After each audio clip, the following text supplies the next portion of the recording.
La violación permanece en el cerebro femenino.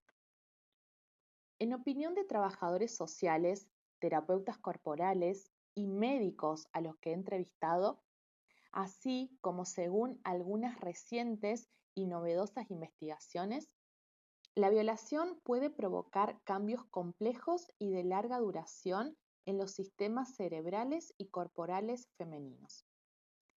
Pero, ¿hay que sufrir una dramática y brutal violación, como en el caso de las mujeres de Sierra Leona, para que el trauma en la vagina afecte el cerebro? Según la investigación realizada por el Dr. Burt Richmond, parece que no.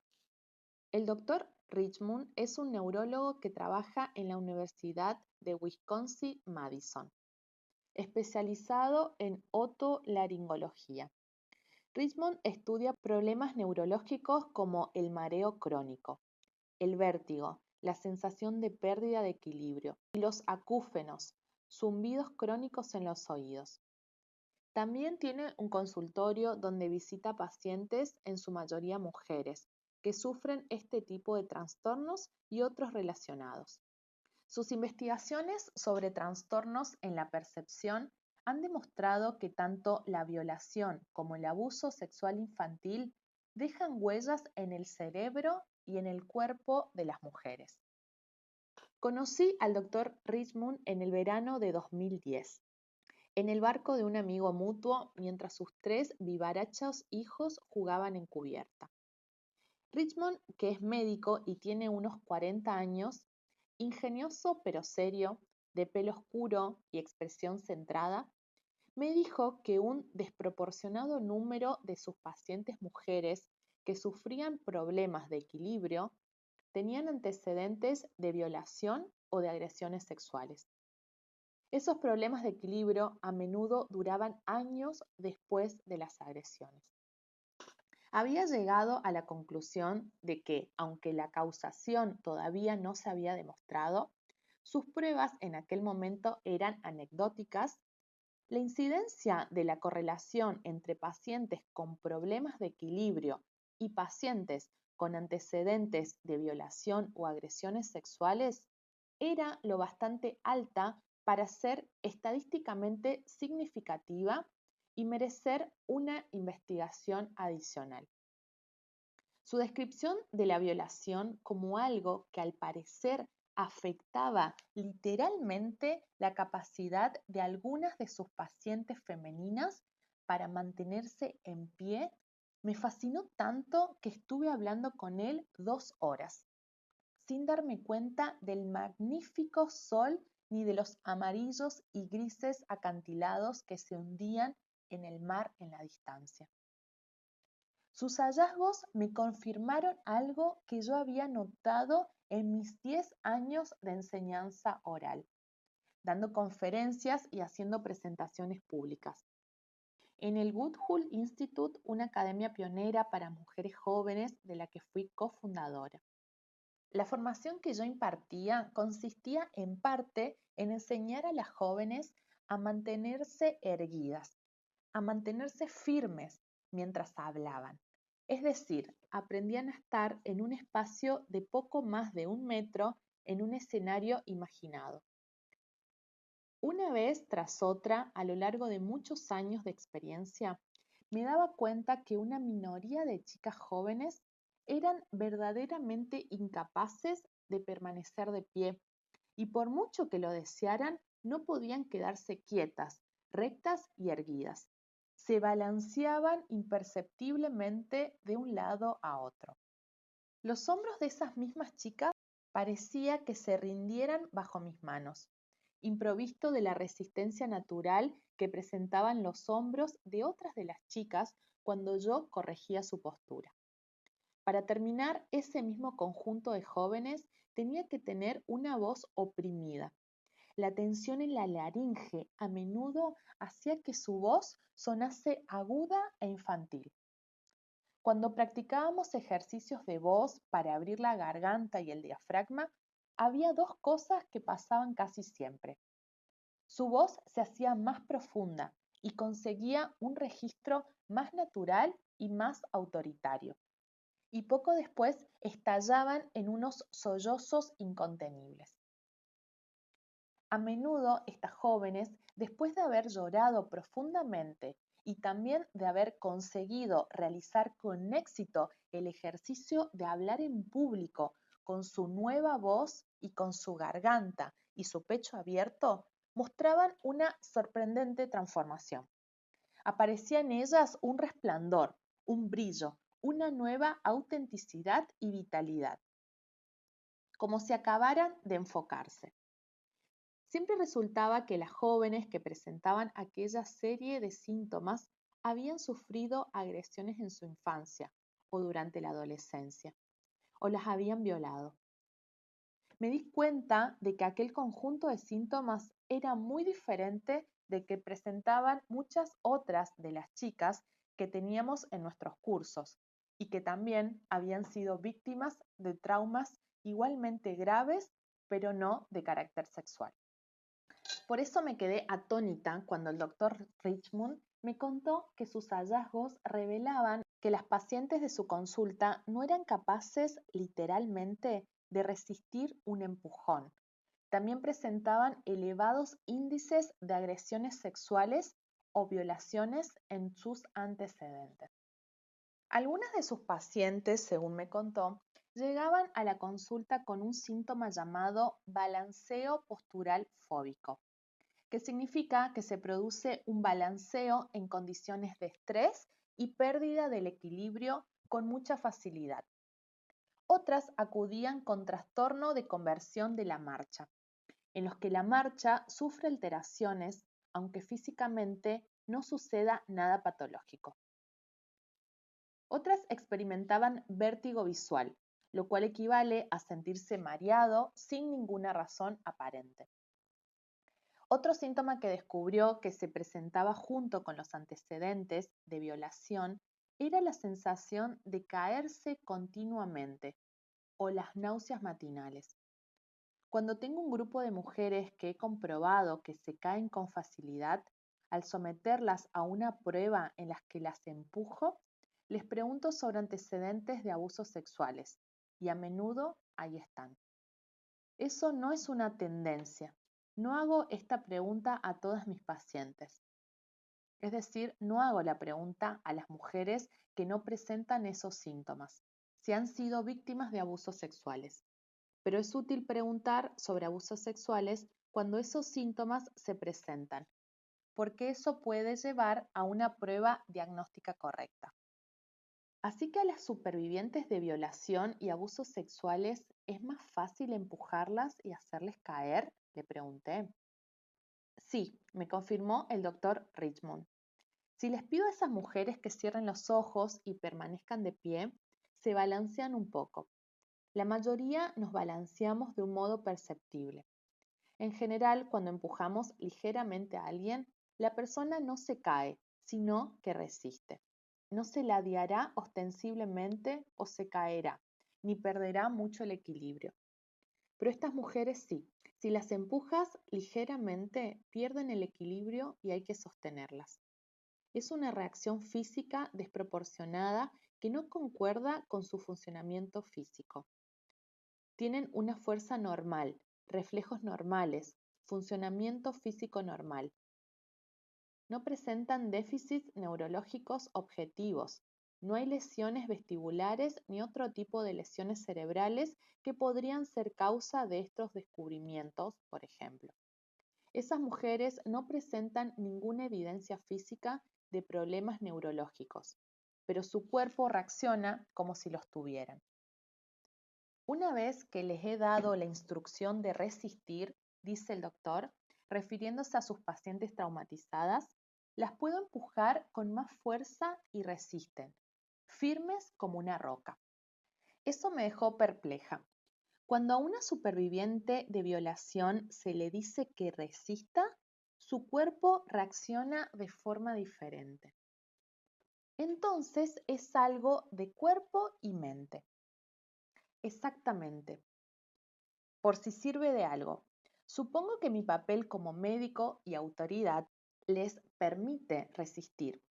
La estabilidad ahí está, una vez que se les ha dado el permiso para resistir. Estas son las mismas pacientes que sin esa instrucción se caen si se las empuja. Para reforzar lo que dice el doctor Richmond, las víctimas de violación a veces se ven literalmente desestabilizadas por la violación. Me pregunté qué relación había entre esta información y la conexión entre el cerebro y la vagina. ¿El trauma en la vagina también afectaba al cerebro o era una huella sin relación alguna, pero igualmente intrigante sobre el cerebro debido al abuso sexual? No hay ninguna duda de que cuando se sufren niveles traumáticos extremos, eso se refleja en el cuerpo. No pregunto a todo el mundo sobre abusos sexuales, pero cuando veo esos rasgos y pregunto sobre el tema, es sorprendente lo a menudo que doy con ello. En mi opinión, es una variable que interactúa. Puede que le sucedan otras cosas, pero este aspecto del abuso sexual debe ser incorporado en el tratamiento si lo que queremos es una explicación por qué estos síntomas se dan en esa persona y en ese momento. Presentan múltiples capas de problemas médicos que se van acumulando a lo largo del tiempo, desde obesidad hasta migrañas, pasando por trastornos de salud mental. ¿Debidos a los abusos sexuales?, le pregunté. Sí, me contestó. Entiendo que usted diga que no podemos decir que exista una sola causa, pero suena como si dijera que el efecto del abuso sexual en el cuerpo femenino debiera ser un campo de estudio. El doctor Richmond estaba de acuerdo. No hay nadie que entienda completamente los trastornos de conversión, me explicó. El término se refiere a una anormalidad física generado por su estado mental. La expresión popular para referirse a los trastornos de conversión es hipocondría, o como suele decirse, todo está en la cabeza. Cuando se sufre un trastorno de conversión, la persona tiene un síntoma real, pero la causa aparentemente no es física. Aunque no haya nada que físicamente no funcione en estas pacientes, dijo el doctor Richmond, debemos tomarnos en serio lo que les ocurre a estas mujeres. Sus síntomas pueden estar causados por una anormalidad cerebral generada por rastros anormales en la memoria o por unos circuitos neurales anormales. Si una persona ha sido atacada repetidamente por otra persona, desarrolla una respuesta motriz del comportamiento global ante esta agresión. Después puede ser que pasivamente se disocie y sienta algo como alguien le está haciendo algo al cuerpo de alguien, pero no es mi cuerpo. El doctor Richmond señala que la respuesta aprendida ante la agresión puede arrastrarse toda la vida. Le conté que estaba estudiando la mutilación que había sufrido en el nervio pélvico mujeres víctimas de brutales violaciones en Sierra Leona y la interrupción del suministro de dopamina al cerebro, que implicaba esta lesión. Le expliqué que quería entender si una agresión sexual a la vagina podía tener un efecto físico en el cerebro femenino, y si era así, cómo se producía. Creo, dijo, que es el cerebro el que afecta al cuerpo después del trauma. La lesión se produce directamente en el nervio, debido a las agresiones a la vagina, como los de Sierra Leona. Pero el cerebro es el que afecta a todo el sistema después, aparte del trauma evidente. En Occidente se pueden ver estos efectos en las mujeres debidos a un tipo de traumas sexuales no tan obvios. El comportamiento es una respuesta global. Si alguien nos traumatiza, nuestro sistema visual se ve afectado, lo mismo que nuestro sistema auditivo. Todos los sistemas están integrados y nuestro cerebro continuamente aprende nuevas reacciones del trauma. Yo lo corroboré. Por tanto, sería correcto decir que si a una mujer se le causa un trauma sexual, aunque sea sin violencia, se le está causando un trauma físico en su cerebro. Sí, repitió. Creo que decir esto es perfectamente correcto. Pensó un poco más. Tuve una paciente con antecedentes de abuso sexual en su infancia. Como mujer adulta presentaba adversión a ciertos sonidos. A ese fenómeno se le llama misofonia, una respuesta emocional espontánea ante ciertos sonidos. Imagínese la sensación que a usted le provoca oír a alguien rascando una pizarra con las uñas. A las personas que sufren este trastorno les puede resultar emocionalmente intolerante e insoportable el ruido que se produce al masticar o el chasquear u otros ruidos. El trastorno en la edad adulta puede tener una relación inicial con abusos sexuales de su padre a una edad temprana. La mujer lo recordaba en una esquina, haciendo esos ruidos, y eso lo convirtió en un recuerdo vinculado al abuso. Le hablé, al hilo de lo que acababa de contar, del rompecabezas que me había preocupado durante tanto tiempo sobre la recuperación de las mujeres después de la violación. Muchas mujeres que habían recibido un tratamiento intenso a base de terapias para mitigar los efectos psicológicos de su violación y que antes de esa experiencia tenían buenas relaciones sexuales con parejas estables y seguras que las amaban y las comprendían, ya no gozaban del sexo de la misma forma que antes de la violación. Entonces, doctor Richmond, le pregunté, ¿esta desregulación del sistema nervioso autónomo después de un trauma sexual ayudaría a explicar lo que observé en las supervivientes de violaciones? Es decir, que su problema con la excitación y el placer sexual después de la agresión se debe en parte a los cambios físicos que le han producido en su sistema nervioso autónomo a causa del trauma. La violación o agresión sexual puede inducir un giro o cambio permanente en el sistema nervioso autónomo. Podríamos decir que sí. Cada vez aparece más literatura que lo confirma. Es posible que dependiendo del sistema de cada cual, las personas sean más o menos vulnerables. Puede que haya mujeres más resistentes que otras, hombres más resistentes que otros, frente al trastorno de estrés postraumático, en lo relativo al posible daño al sistema nervioso autónomo causado por un trauma sexual. Pero se mire como se mire, lo que está claro es que cuando las personas tienen experiencias extremas fuera de lo normal, esas experiencias tienen un efecto sobre la población vulnerable, que afectará a su sistema nervioso autónomo. Sí, así es. Otros estudios recientes confirman que las mujeres que han sido víctimas de violaciones o de abusos sexuales, sobre todo durante la infancia, muestran asombrosas diferencias cerebrales físicamente medibles, en comparación con mujeres que no han tenido ese tipo de experiencias, en la medida y en la activación del hipocampo, así como diferencias en los niveles de cortisol. En otras palabras, cuando se viola a una mujer y quizás también cuando se viola a un hombre, aunque nuestros datos se basan en víctimas femeninas, o cuando se abusa de ellas sexualmente en su infancia, es posible que se le esté remodelando su cuerpo, seguramente para el resto de su vida, incorporando en el tejido neural miedo y una mayor facilidad para desencadenar una respuesta ante el estrés y una concomitante aversión al riesgo que determinen sus respuestas ante el mundo.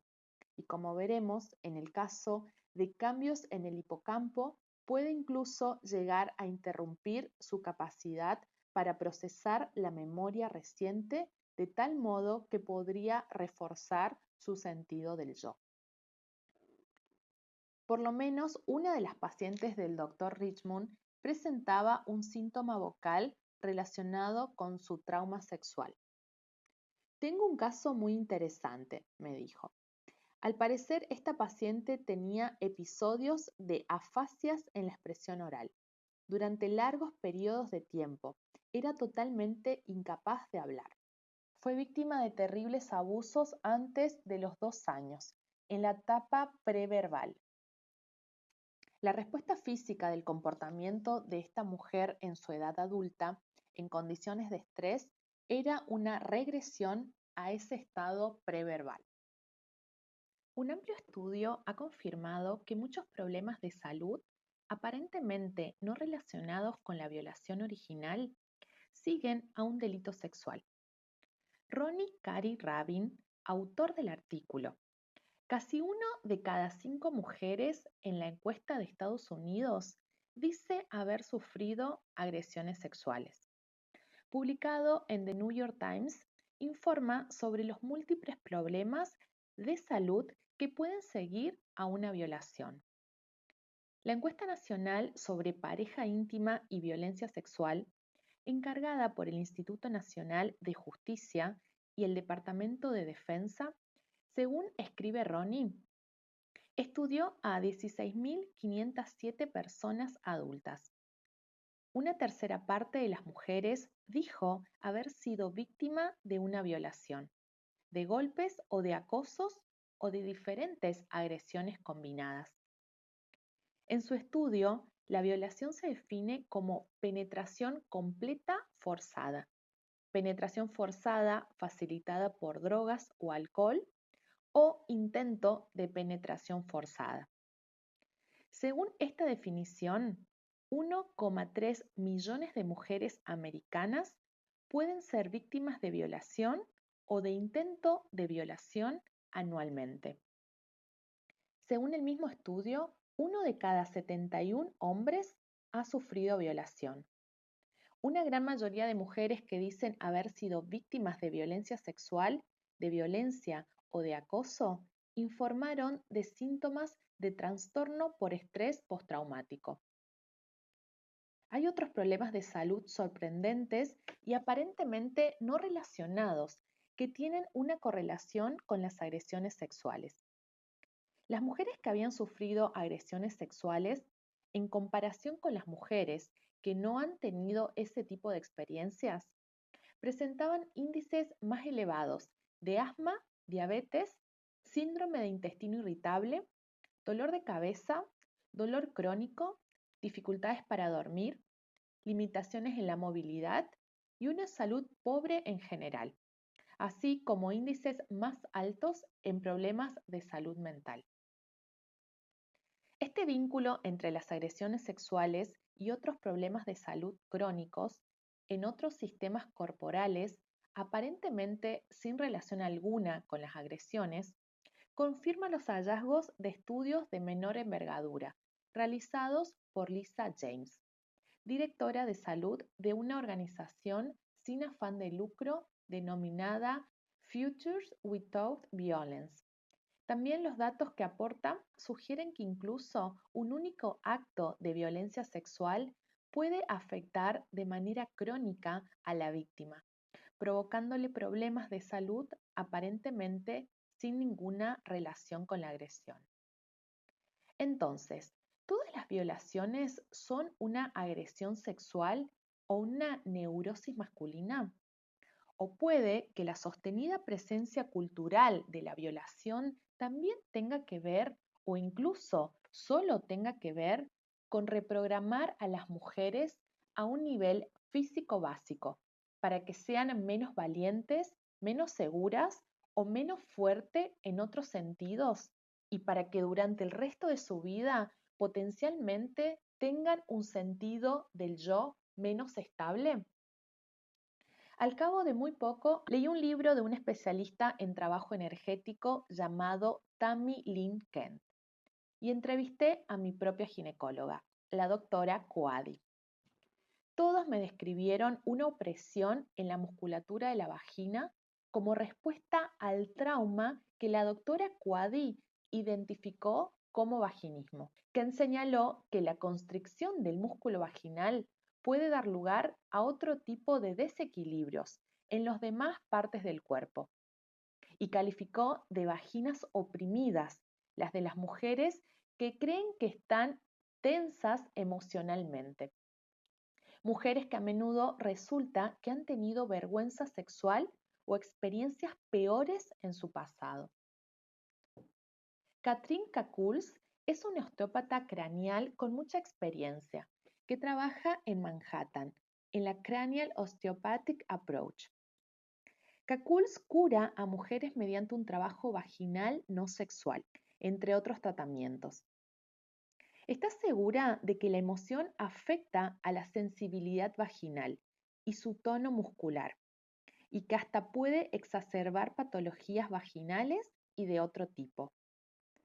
También cree, basándose en la experiencia que le ha dado su propia práctica, que cuando libera tensiones vaginales, libera también otros aspectos emocionales en la mente femenina, que pudieran estar bloqueados al soltar ámbitos de creatividad y salud sexual de la mujer que han estado sufriendo baja vitalidad.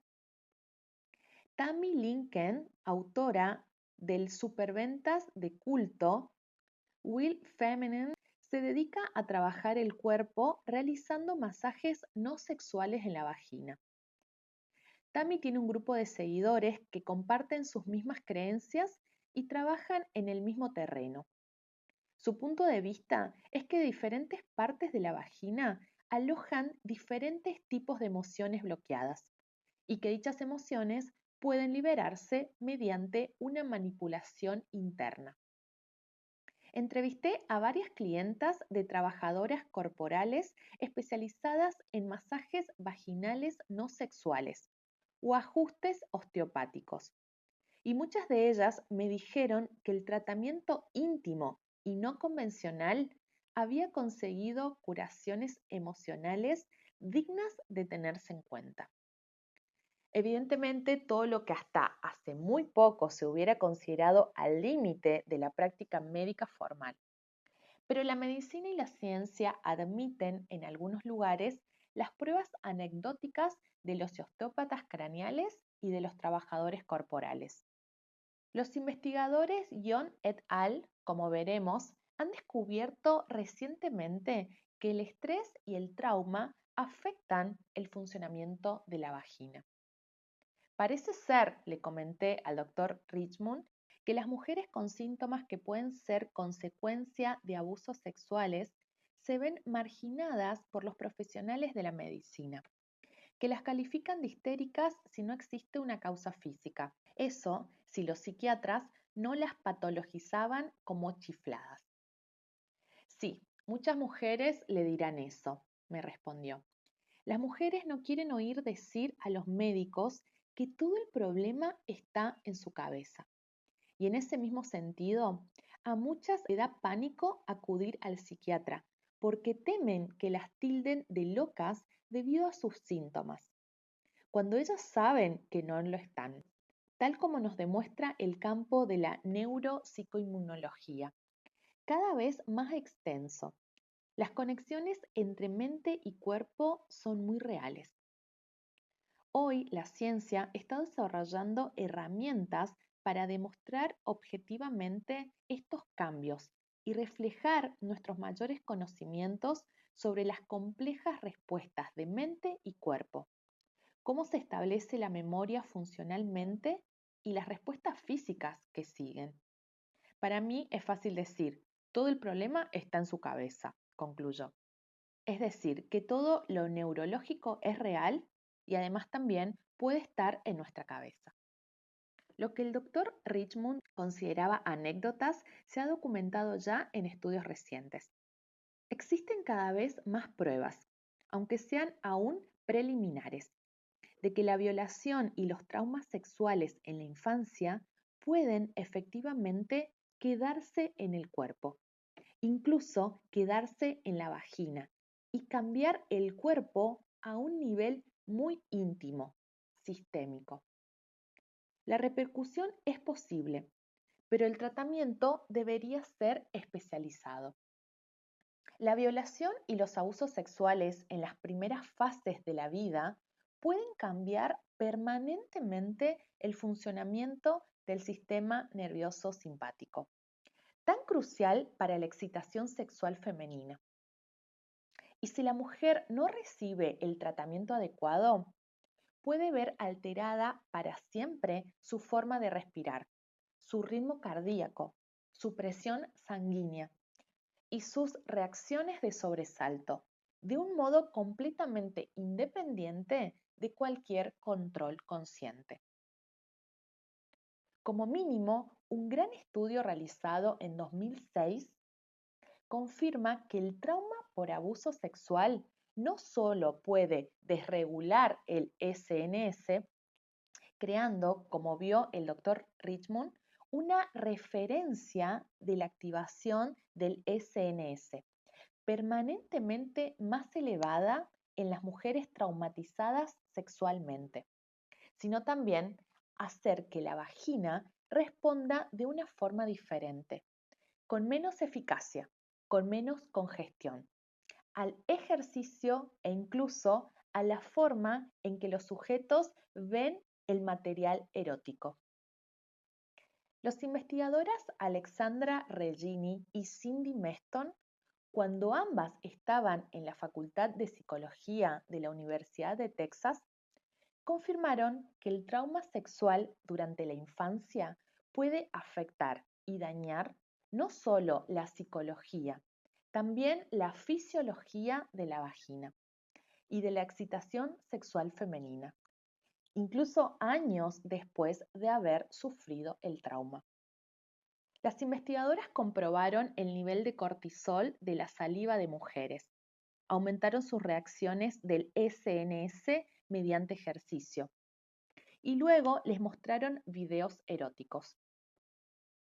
Entonces les midieron el pulso vaginal, la facilidad con que se congestionaba su vagina, a través de la intensidad del pálpito de la sangre en esta zona.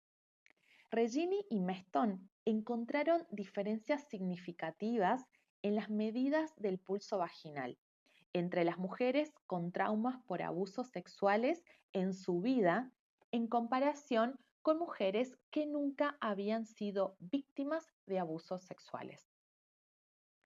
Regini y Meston, como el doctor Richmond, encontraron un exceso de actividad del SNS inicial en las mujeres víctimas de abusos sexuales traumáticos. Este SNS desregulado, según confirmaron las investigadoras, afecta a la vida sexual posterior de las mujeres, puesto que un SNS equilibrado y no excesivamente elevado es crucial para la excitación femenina.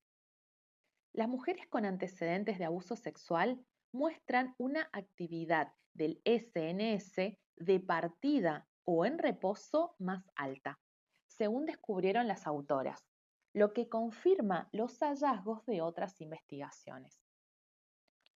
Dicho en otras palabras, las mujeres se excitan más fácilmente cuando el SNS funciona bien y el trauma provocado por la violación y por abusos sexuales en la infancia parece interferir en el buen equilibrio del SNS en muchas mujeres. Hay otras razones por las que también resulta interesante observar estos datos. El cuerpo de una mujer violada no responde de la misma forma al ejercicio que el cuerpo de una mujer sin este tipo de trauma.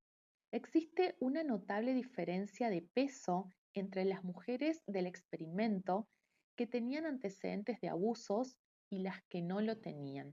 Las mujeres víctimas de abuso sexual, TEPT, pesan un promedio de unos 13 kilogramos más que el grupo de control.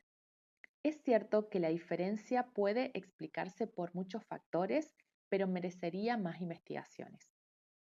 Las autoras señalan que existen pocas investigaciones sobre el efecto de los traumas sexuales en las relaciones personales que establecen las mujeres, y las que existen tienden a focalizar los tratamientos cognitivos en lugar de centrarse en la biología del trauma. A pesar del perjudicial impacto del TEPT en las relaciones de las mujeres, se han desarrollado pocos tratamientos específicos para problemas de pareja experimentados por las supervivientes con TEPT. Todavía hay menos terapias que traten las disfunciones sexuales experimentadas por dicha población. Las investigadoras explican mejor sus hallazgos. Estudios realizados con mujeres que tienen antecedentes de abusos sexuales en la infancia y trastornos por estrés postraumático muestran un sistema nervioso simpático más activo en el nivel de partida. Durante una experiencia estresante, el SNS se activa y libera catecolaminas, como la norepinefrina, que aumenta la disponibilidad de la glucosa, el ritmo cardíaco y la presión sanguínea. Después de un estresante no traumático, el cuerpo vuelve a su estado original.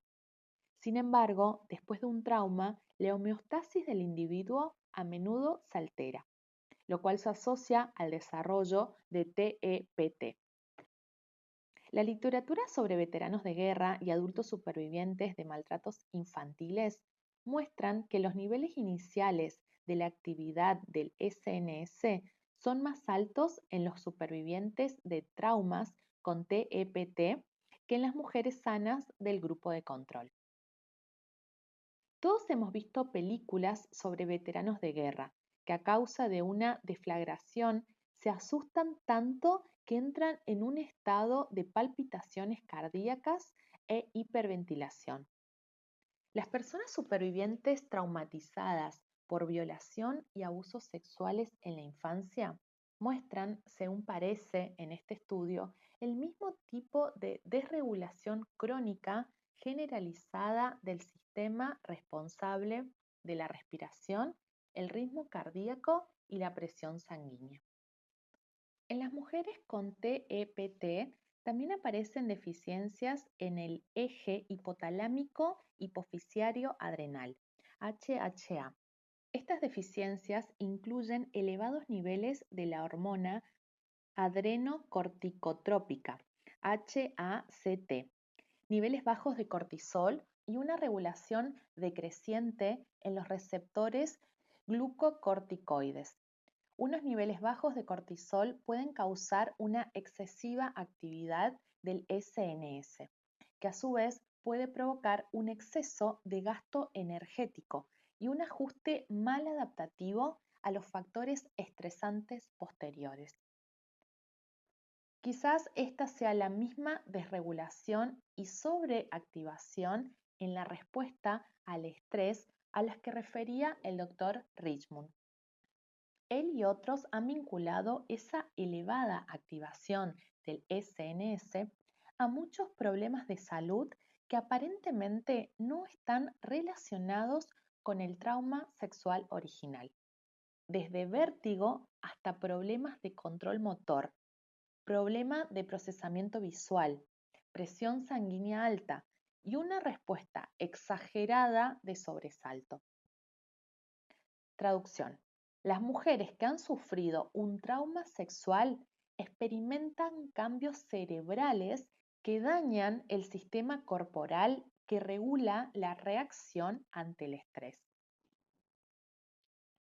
¿Cómo se relaciona esto con la respuesta sexual femenina defectuosa a lo largo del tiempo? En cuanto consecuencia de un trauma sexual, se cree que el SNS también tiene un importante papel en las primeras fases de la excitación sexual, destacan las autoras. Otro estudio realizado por Meston y Gorsalka, 1996, respalda la idea de que un nivel óptimo de actividad del SNS facilita la excitación sexual y que el exceso o la falta de la actividad del SNS puede tener un impacto perjudicial en la respuesta sexual psicológica, indican. Dicho en otras palabras, las mujeres han de tener equilibrados los niveles de actividad del SNS para lograr una buena excitación. Si la mujer está descontrolada o aterrorizada, si se siente amenazada, su respuesta sexual se verá perjudicada. Teniendo en cuenta que los niveles de actividad del SNS aumenta de forma natural al hacer el amor, la hipótesis SNS, este estudio es que cuando las mujeres traumatizadas cuya actividad del SNS es ya elevada de entrada, hacen el amor, se desequilibra el funcionamiento del SNS y su excitación disminuye. Las autoras lo expresan como sigue en lenguaje científico. Es posible que cuando las mujeres con trastorno de estrés postraumático tienen un comportamiento sexual, su nivel inicial del SNS se active excesivamente debido a que de entrada ya es muy alto. Ello puede tener un impacto negativo en su respuesta sexual biológica. Hipotéticamente, esto podría explicar la elevada incidencia de dificultades en la excitación femenina observada en mujeres con antecedentes de abusos sexuales durante la infancia y trastornos del estrés postraumático. El objetivo del estudio era investigar esta hipótesis y las autoras concluyeron que sus descubrimientos la confirman. Así pues, el trauma provocado por una violación o por abusos sexuales en la infancia puede causar la desregulación del sistema nervioso simpático, una desregulación que a su vez es causa de una incapacidad física o de una capacidad disminuida de la vagina para congestionarse con sangre cuando la mujer mira material erótico, aunque esa excitación se produzca muchos años después de haber sufrido la agresión original. Dicho en otras palabras, el trauma de la violación y de los abusos sexuales en la infancia puede perjudicar la funcionalidad de la vagina, puede dañar la capacidad de la vagina para congestionarse muchos años después. Puede afectar al sistema, que en el cuerpo masculino permite a los hombres lograr la erección, o afectar al sistema que en un hombre determinaría a su vez la dureza o blandura de su erección. Dicho de otra manera, la violación y las agresiones sexuales pueden romper el delicado equilibrio físico en el que se sustenta el mecanismo físico del cuerpo femenino para ponerse en marcha sexualmente. Al parecer, las secuelas de un trauma sexual pueden desregular la fisiología de la excitación sexual femenina, dejando a un lado la psicología del acontecimiento y sus múltiples secuelas emocionales. La violación suele considerarse, incluso castigarse, si no hay armas implicadas y si no se ha producido una agresión física adicional de golpes ni de sangre, como si fuera exclusivamente sexo a la fuerza, en lugar de un acto de una extrema violencia cuyas consecuencias pueden comportar un daño físico de larga duración. Pero los últimos hallazgos científicos nos dicen que el miedo por sí solo o la violación por sí sola, si se imponen por la fuerza a una víctima mediante una agresión sexual no violenta, incluso cuando se trata de una violación con cita, puede dejar huellas y daños medibles y de larga duración tanto en el cerebro como en el cuerpo de la mujer. Por su parte, la doctora Quaddy cree que las agresiones y los abusos sexuales pueden influir más tarde en la vida y en la experiencia del dolor físico de las mujeres. Y efectivamente, nuevos datos relacionan los traumas sexuales con la posterior percepción del dolor crónico, aparentemente no relacionado con la experiencia traumática, por parte de algunas mujeres. Es decir, si una mujer ha sido violada o ha sufrido abusos sexuales en su niñez y más tarde en la vida tiene problemas de salud no relacionado, parece que para esa mujer sea más doloroso que para las mujeres del grupo de control sin ese tipo de antecedentes. La doctora Quaddi cree hasta tal punto en este resultado potencial que dice que se puede sustituir violación por miedo. Seguramente, gracias a estos nuevos avances científicos, el apoyo que daremos a las víctimas de una violación para su curación consistirá en algo más que en consejos verbales y de carácter emocional. Quizás permitirá desarrollar unas prácticas estándar para tratar a las víctimas de violaciones no violentas, incluyendo el asesoramiento ofrecido por personas formadas específicamente en la ciencia del TEPT y en tratamientos en base comportamental y neurológica, como los utilizados en el Centro para Tratamientos de Trastorno de Estrés Postraumático del Hospital Bellevue en Nueva York, dedicado a la recuperación física del cerebro y del CNS dañado. Quizás también las demandas civiles realizadas por víctimas pueden basarse en pruebas de problemas de salud posteriores o incluso en pruebas de reacción ante el estrés, cuando los tribunales no hayan llegado lo bastante lejos. Este tipo de trauma y sus consecuencias físicas se pueden tratar, pero el tratamiento debe incorporar la ciencia del TEPT. Así entendidas y teniendo en cuenta esas significativas pruebas, la violación y las agresiones sexuales con su trauma concomitante deberían considerarse no solo como una forma de sexo forzado, también deberían considerarse como una forma de injuria al cerebro y al cuerpo, e incluso como variante de la castración.